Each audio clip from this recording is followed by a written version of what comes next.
"Mama, why does she hate me?" whispered 10-year-old Aisha, blood trickling down her face as she lay broken on the cold platform. Her wheelchair overturned beside her, Mr. Fluffy scattered in the dirt. One woman's cruelty had shattered more than bones, it had wounded an innocent soul. 10-year-old Aisha was excited to visit Grandma by train, clutching her stuffed bunny Mr. Fluffy in her bright red wheelchair. She never imagined that a stranger's hatred would turn their happy journey into a nightmare, or that one moment of evil would change their lives forever. Before watching full story, comment below from where you watching. Also like and subscribe for more stories. The morning sun was shining bright when I made breakfast for my daughter Aisha. She was sitting at our kitchen table, coloring in her favorite book and humming a little song. Her brown hair was tied in 2 small ponytails, and she wore her favorite purple dress with tiny flowers. At 10 years old, Aisha was the happiest child I knew, despite being born with a condition that made her legs weak. She used a bright red wheelchair that she had named Lightning, because she said it made her go fast. "Mama, are we really going to see Grandma today?" Aisha asked, looking up from her coloring with bright brown eyes that sparkled with excitement. "Yes, sweetheart," I said, placing a plate of toast in front of her. "We'll take the train just like we planned." Aisha clapped her hands together. She loved everything about train rides, the big windows, the sound of wheels on tracks, and watching the countryside pass by. But most of all, she loved visiting her grandmother, who lived in a small town 2 hours away. "Will Grandma make her special chocolate chip cookies?" Aisha asked, taking a small bite of her toast. "I'm sure she will," I smiled. "She's been cooking all week, getting ready for your visit." After breakfast, I helped Aisha get ready. She picked out her favorite stuffed bunny, Mr. Fluffy, to take with her. Mr. Fluffy was old and worn, with one ear slightly torn, but Aisha loved him more than anything. He had been with her through every doctor visit and every happy moment. "Mr. Fluffy wants to see Grandma too," Aisha said, hugging the bunny tight. "Of course he does," I laughed. "Grandma always has extra cookies for Mr. Fluffy." I packed our small bag with snacks, Aisha's medicines, and some extra clothes. Living with a child who used a wheelchair meant I always had to plan ahead and make sure I had everything we might need for any situation that could arise. By 10 o'clock we were ready to leave. I helped Aisha into her wheelchair, and she placed Mr. Fluffy on her lap with a big smile that could light up any room. "I'm ready, Mama." The train station was incredibly crowded that Saturday morning. Many families were traveling for the weekend, and the noise was loud with people talking, children crying, and announcements playing over speakers. I pushed Aisha's wheelchair through the busy parking lot, being very careful to avoid cars and other people walking around with their heavy luggage. Inside the station, the chaos was even more overwhelming. I bought our tickets from the automated machine and checked the big electronic board that showed all the train times and platforms. Our train was leaving from platform 3 in exactly 15 minutes. We had plenty of time to get there and find good seats near the window, which Aisha always preferred. "So many people today," Aisha said, looking around with wide eyes full of wonder. "Don't worry," I told her gently. "We'll be on the train soon, and then it will be quiet and peaceful." As we made our way slowly through the crowded station to platform 3, Aisha waved enthusiastically at other children she saw. Some waved back with friendly smiles, others stared curiously, but Aisha was completely used to people looking at her wheelchair. Most people were kind and understanding, and she didn't let the few who weren't bother her cheerful spirit. "Mama, look at that huge blue train." Aisha pointed excitedly to a long passenger train arriving at another platform. "That's not our train," I said, "but it certainly is big and impressive, isn't it?" We found platform 3 and waited patiently with the other passengers. Aisha chatted happily and excitedly about all the wonderful things she wanted to do at Grandma's house. She wanted to help bake cookies, play in the beautiful garden, feed the colorful birds that came to Grandma's backyard every morning, and maybe even learn to knit like Grandma had promised to teach her. I noticed a woman standing nearby who looked extremely angry and frustrated. She was tall with blonde hair pulled back in a messy, unkempt bun, constantly checking her expensive phone and sighing loudly with obvious irritation. Her face had a permanent deep frown, like she was genuinely mad at the entire world around her. "Is that lady okay, Mama?" Aisha asked quietly and innocently, noticing the woman's hostile demeanor too. "I think she's just in a big hurry," I whispered back softly. Some people get very upset and impatient when they have to wait for things. The angry woman looked directly in our direction, and I saw her eyes narrow with obvious disgust when she noticed Aisha's bright red wheelchair. She shook her head disapprovingly and looked away with a sneer, but I could clearly tell she wasn't happy about something involving us. When our train finally arrived, I felt a wave of relief wash over me. The long blue and white passenger train pulled smoothly into the station with a gentle whoosh of air brakes. People immediately started gathering eagerly near the doors to board as quickly as possible. I pushed Aisha's wheelchair toward the special accessible entrance for wheelchairs and mobility devices. Most modern trains had hydraulic ramps that could be lowered to help people in wheelchairs get on easily and safely. "Mama, will the train go really fast?" Aisha asked, her sweet voice full of childlike wonder and excitement. "Yes, sweetheart," I said, smiling down at her lovingly. "It'll zoom through the countryside like a rocket ship." She giggled delightfully, but her innocent laughter stopped abruptly when a loud, harsh, angry voice cut sharply through the crowd like a knife. "Move it. You're completely in my way." I turned around quickly and saw the blonde woman from before. She was aggressively pushing through the crowd of passengers, her expensive designer purse swinging wildly and dangerously. Her face was bright red with intense anger, and she was glaring directly and hatefully at us. "Excuse me," I said as politely as possible, trying to move Aisha's wheelchair to the side of the platform. "Sorry about that, we'll get out of your way." But the woman wasn't satisfied at all with my polite response. She rolled her eyes dramatically and pointed at Aisha's wheelchair with obvious disgust and contempt. "You're taking up way too much space with that ridiculous thing," she snapped harshly and loudly. "Some of us actually have important places to be. Why don't you use the regular door like everyone else who's normal?" My heart started beating much faster with anxiety and growing anger. "My daughter needs the accessible entrance," I explained as calmly as possible. "It's the only safe way she can get on the train." Aisha looked up at the mean woman with completely confused and innocent eyes. She wasn't used to people being cruel and hostile to her. Most adults were kind, patient, and understanding, especially when they saw her wheelchair. She clutched Mr. Fluffy much tighter and leaned closer to me for protection and comfort. The woman moved much closer to us, her voice getting even louder and more aggressive. "Well, maybe you should have thought about that before bringing her to a busy public place like this. This is a train station, not a hospital or special needs facility." I felt genuinely sick to my stomach. How could any human being say such terrible, heartless things about an innocent child? I looked down at Aisha, whose lower lip was starting to tremble with hurt and confusion. "Please," I said desperately, trying very hard to keep my voice steady and controlled, "we're just trying to catch our train to visit family." The train doors opened with their familiar mechanical sound.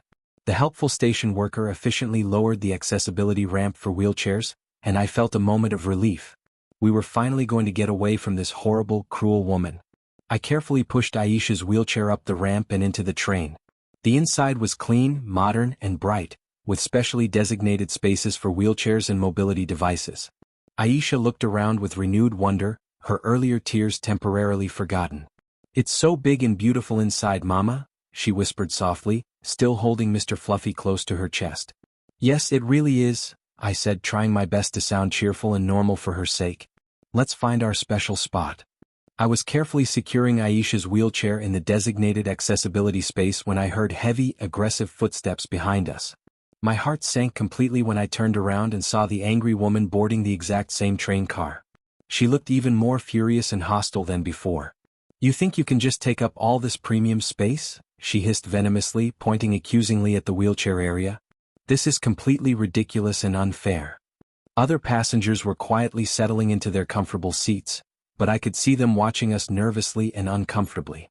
A few people looked like they wanted to say something helpful, but the woman's extremely aggressive behavior seemed to frighten and intimidate them. "Please," I said as quietly as possible, hoping desperately to avoid another terrible scene. "We're just trying to travel peacefully like everyone else." But she stepped much closer, towering menacingly over Aisha in her wheelchair. "You absolutely don't belong here," she said, her voice literally dripping with pure hatred and disgust. "Neither of you freaks." Aisha's lower lip started trembling again with hurt. She looked up at the woman with frightened, innocent eyes and whispered barely audibly, "I'm sorry, lady. I really didn't mean to make you mad at me." Her completely innocent words seemed to make the woman even more angry and hostile.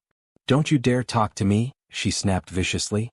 "You're nothing but a useless burden on normal society." That's when something deep inside me finally snapped completely. I stood up and faced her directly with newfound courage. "Don't you dare talk to my daughter that way. She's just an innocent child."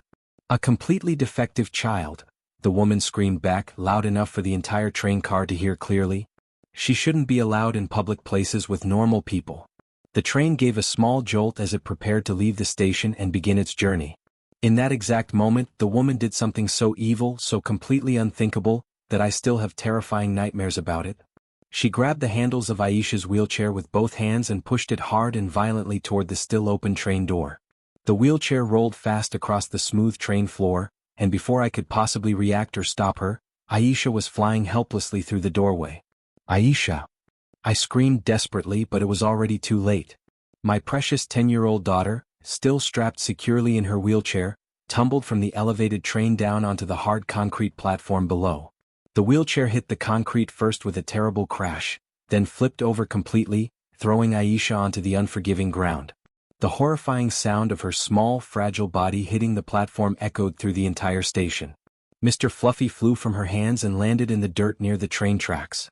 But all I could see was my baby girl lying completely motionless on the cold concrete, her beautiful purple dress torn and dirty, her small body twisted at an unnatural and frightening angle. "Help her!" I screamed frantically, jumping down from the train. "Somebody please help my baby." I jumped down so fast and recklessly that I twisted my ankle badly, but I didn't care at all about the sharp pain. All I could think about was reaching my daughter. She was lying on her side next to her completely overturned wheelchair, not moving at all, not making any sound. "Aisha, baby, please wake up," I whispered desperately, kneeling beside her broken body. Blood was seeping from a deep cut on her forehead, and her left arm was bent in a way that made me sick to my stomach. Her beautiful dress was torn and stained with dirt and blood. For one absolutely terrifying moment I thought she was dead. Then I saw her chest moving slowly up and down, and I heard the smallest, weakest whimper escape from her lips. "Mama?" she whispered, her voice so weak I could barely hear it. "It hurts, Mama. Everything hurts so much." Tears were streaming down my face as I gently touched her pale cheek. "I know, sweetheart. I know it hurts terribly. But you're going to be okay. Mama's here with you." The crowd that had been silent before suddenly came alive with chaos. People were screaming and shouting in panic. I heard someone yell urgently, "Call an ambulance right now," and another voice crying, "Oh my God, she threw that innocent child from the train." But through all the chaos and noise, I could hear the evil woman's voice from inside the train, cold and completely satisfied. "Good," she said loudly enough for everyone to hear. "Maybe now they'll learn to stay home where they belong." Those heartless words hit me harder than any physical blow could have. This monster had just tried to kill my daughter, and she was actually proud of it. A young woman with glasses was the first person to reach us. She was crying as she knelt down beside me. "I got it all on video," she said, her voice shaking with emotion and anger. "Every single second of what that monster did. She won't get away with this horrible crime." An older man with a gray beard carefully lifted Aisha's wheelchair, which was badly damaged from the violent fall. One wheel was completely bent and unusable, and the armrest was broken off completely. He picked up Mr. Fluffy, who was now covered in dirt and had a small tear in his ear. "I saw everything that happened," he said, his voice thick with anger and sadness. "In 50 years of living, I've never witnessed such pure evil cruelty. That woman tried to murder this innocent child." More people gathered around us quickly, but I barely noticed them. All my attention was completely focused on Aisha, who was drifting in and out of consciousness. Her breathing was shallow and irregular, and her face was deathly pale. "Stay with me, baby," I whispered desperately, stroking her hair. "Don't close your eyes. Keep looking at Mama." "I'm so scared, Mama," she whispered back, tears mixing with the blood on her face. "Why did she hurt me? I didn't do anything bad to her." My heart was breaking into a million pieces. "You didn't do anything wrong, sweetheart," I said, my voice cracking with raw emotion. "Some people are just very sick in their hearts and minds." The paramedics arrived within minutes, but it felt like hours of agony. They worked quickly and professionally, checking Aisha's vital signs and carefully moving her onto a stretcher. Her left arm was definitely broken badly, and they were very worried about possible serious head trauma. "We need to get her to the hospital immediately," the lead paramedic said urgently. "She's stable for now, but we need to run extensive tests." As they loaded Aisha into the ambulance, she reached out her good hand toward me desperately. "Don't leave me, Mama," she pleaded weakly. "I'm right here, baby. I'm not going anywhere," I promised, climbing into the ambulance beside her. Through the back window, I could see the evil woman being arrested by police officers. She was screaming and struggling violently as they put handcuffs on her, but I didn't care about her anymore. All that mattered was my daughter. During the ride to the hospital, Aisha kept asking the same heartbreaking questions. Why did she hate me so much, Mama? What's wrong with me? Am I bad because I can't walk like other kids? Each question felt like a sharp knife twisting in my heart. My beautiful, innocent daughter was questioning her own worth because of one evil woman's actions. At the hospital, doctors worked for many hours to assess all of Aisha's injuries. Besides the badly broken arm, she had a severe concussion, 3 cracked ribs, and serious internal bruising. The doctor said she was extremely lucky to be alive. She's going to need surgery on her arm, Dr. Williams explained seriously. The break is very complicated and we need to be extremely careful. I stayed by Aisha's bedside all night, holding her good hand and watching her sleep fitfully. Every few hours she would wake up confused and scared, not remembering where she was. The head injury had affected her short-term memory. Mama, when are we going to see Grandma? She asked for the 10th time. Each time, I had to gently remind her about the incident, and each time, I watched her innocent face crumble as the horrible memory came flooding back. The next morning brought many visitors. Aisha's teachers came with cards from her classmates. The principal brought flowers. Even strangers who had heard about what happened stopped by to show support. But despite all the love, Aisha had changed completely. The bright, curious child who had been so excited about the train ride was gone. In her place was a scared, withdrawn little girl. I don't want to go outside anymore, Mama, she whispered. What if there are more people like her? My heart shattered completely. The woman hadn't just broken my daughter's body, she had broken her spirit. That night I called my lawyer, Mr. Patel. I want her to pay for every tear my daughter has cried, I said, filled with rage. This is attempted murder, Mr. Patel said. She threw a disabled child from a train. We're going to make sure she spends the rest of her life in prison. Over the next few weeks, I learned more about Karen Elizabeth Monroe. She was 45 years old, worked in marketing, and had 2 teenage children of her own. As we prepared for the trial, Aisha started having nightmares. I took her to a therapist named Ms. Linda, who used art therapy to help children cope with trauma. During their sessions, Aisha would draw pictures showing herself very small, with dark clouds overhead. But slowly her pictures started to change. She began drawing herself with superpowers, flying above the clouds. The community support was incredible. People organized fundraisers and donated a new wheelchair for Aisha. She named it Rocket. 3 months later, Karen's trial began. The courthouse was packed with supporters. Karen arrived wearing an expensive suit, claiming everything was an accident. But we had the video evidence. Sarah testified first, showing the jury exactly what Karen had done. The video was clear and devastating. When I testified, I looked directly at Karen. My daughter is the strongest person I know, I said. She didn't deserve what happened to her. The trial lasted 2 weeks. Karen's lawyer tried to make excuses, but the evidence was overwhelming. Finally, the jury returned with their verdict, guilty of attempted murder and committing a hate crime. The judge sentenced Karen to 15 years in prison and ordered her to pay all of Aisha's medical expenses. After the trial, life slowly returned to normal. Aisha continued therapy and gradually started smiling again. The community invited her to speak at schools about acceptance. 6 months later, Aisha surprised me by asking to return to the train station. I want to show I'm not scared anymore, she said. This time the experience was completely different. Station workers helped us and other passengers were kind and supportive. Mama, Aisha said as we rode the train, I'm okay now. That mean lady couldn't break me. Today, Aisha is 16 and has become an incredible advocate for people with disabilities. She speaks at conferences and is writing a book called The Girl in the Rocket Chair. Karen served her sentence and moved away. She never apologized, but we don't need her apology.